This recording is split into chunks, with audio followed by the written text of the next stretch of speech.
Guys will find that you have passions, and having a passion is a gift.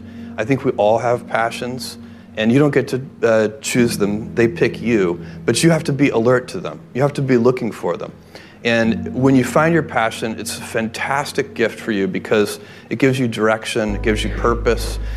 You can have a job, or you can have a career, or you can have a calling. And the best thing is to have a calling. And if you find your passion, you'll have that, and all your work won't feel like work to you. Many kids and many grown-ups do figure out over time what their passions are. And sometimes we let I don't think it's that hard. I think what happens though sometimes is that we let our intellectual selves overrule those passions. And so that's what needs to be guarded against. My job, one of my jobs as the leader of Amazon, is to encourage people to be bold. And people love to focus on things that aren't yet working. And that's good, it's human nature. That kind of divine discontent can be very helpful. But it's incredibly hard to get people to take bold bets. And you need to encourage that. And if you're gonna take bold bets, they're gonna be experiments. And if they're experiments, you don't know ahead of time whether they're gonna work. Experiments are by their very nature prone to failure, but big successes, a few big successes compensate for dozens and dozens of things that didn't work. So, bold bets, AWS, Kindle, Amazon Prime, our third-party seller business, all of those things are examples of bold bets that did work, and they pay for a lot of experiments. I've made billions of dollars of failures at Amazon.com, literally billions of dollars of failures. And you might remember Pets.com or Cosmo, or give myself a root canal with no anesthesia very easily.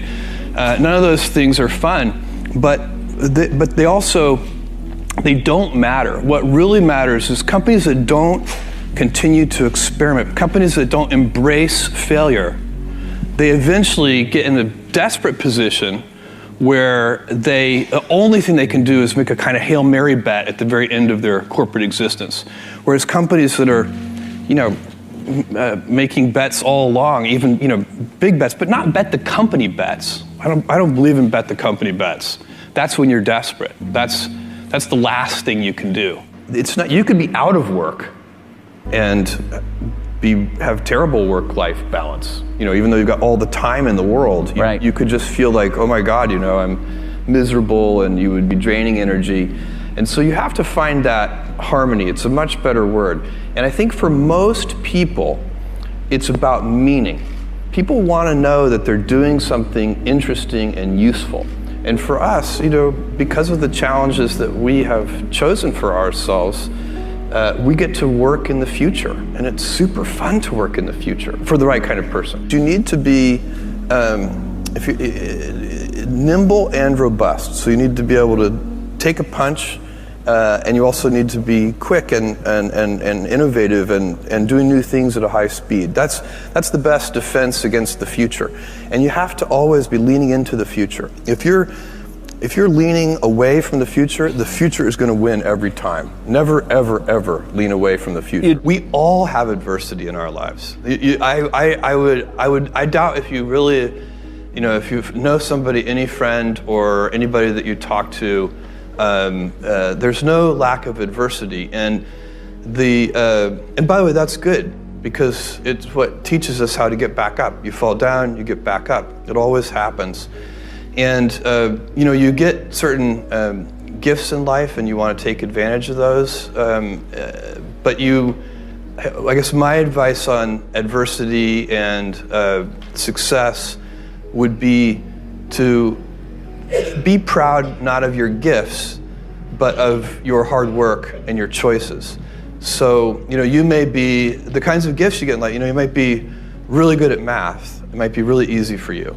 That's a kind of gift. But practicing that math and taking it to the next step, that could be very challenging and hard, and take a lot of sweat. That's a choice. You can't really be proud of your gifts because they were given to you. You can be grateful for them and thankful for them. But your choices, you choose to work hard. You choose to do hard things. Those are choices that you can be proud of. Being an inventor requires, because the world is so complicated, you have to be a domain expert. I mean, in a way, even if you're not at the beginning, you have to learn enough so that you become a domain expert. But the danger is once you become a domain expert, you can be trapped by that knowledge. And so inventors have this paradoxical ability to have that 10,000 hours of practice and be a real domain expert and have that beginner's mind. Have that look at it freshly even though they know so much about the domain. And that's the key to inventing. You have to have both. And I think that is intentional. I think all of us have that inside of us and we can all do it, but you have to be intentional about it. You have to say, yeah, I am going to become an expert and I'm going to keep my beginner's mind. You can't skip steps. You have to put one foot in front of the other. Things take time. There are no shortcuts. And but you want to do those steps with passion and ferocity. It's easy to have ideas. It's very hard to turn an idea into a successful product. There are a lot of steps in between, and it takes persistence, relentlessness. So I always tell people who are, who think they want to be entrepreneurs, you need a combination of stubborn relentlessness and flexibility. And you have to know when to be which. And basically you need to be stubborn on your vision because otherwise it'll be too easy to give up. But you need to be very flexible on the details because as you go along pursuing your vision, you'll find that some of your preconceptions were wrong. And you're going to need to be able to change those things. So I think taking an idea successfully all the way to the market and turning it into a real product that people care about and that really improves people's lives is a lot of hard work. Don't try to chase what is kind of the hot passion of the day.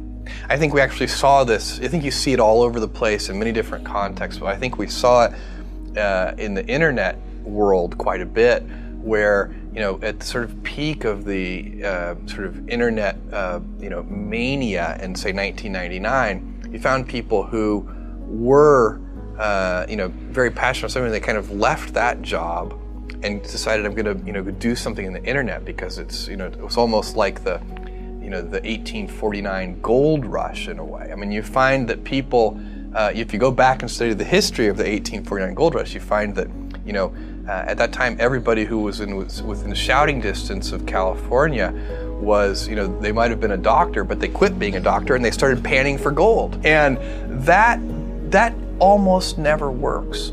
And even if it does work, according to some metric, financial success or whatever it might be, I suspect it leaves you ultimately unsatisfied. So you really need to be very clear with yourself.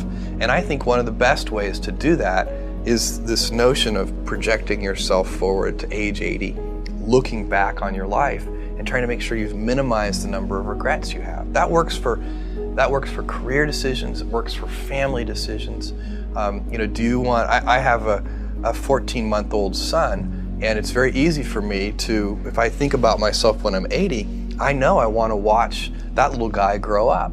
And so I don't want to be 80 and think, shoot, I missed that whole thing and I don't have the kind of relationship with my son that I wished I had, and so on and so on. So if you think about that, so I guess another thing that I would recommend to people is that they always take a long-term point of view. And I think this is something about which there's a lot of controversy. There's a lot of people, and I'm just not one of them, believe that you should live for the now. I think what you do is you think about the great expanse of time ahead of you and try to make sure that you're planning for that in a way that's going to leave you ultimately satisfied.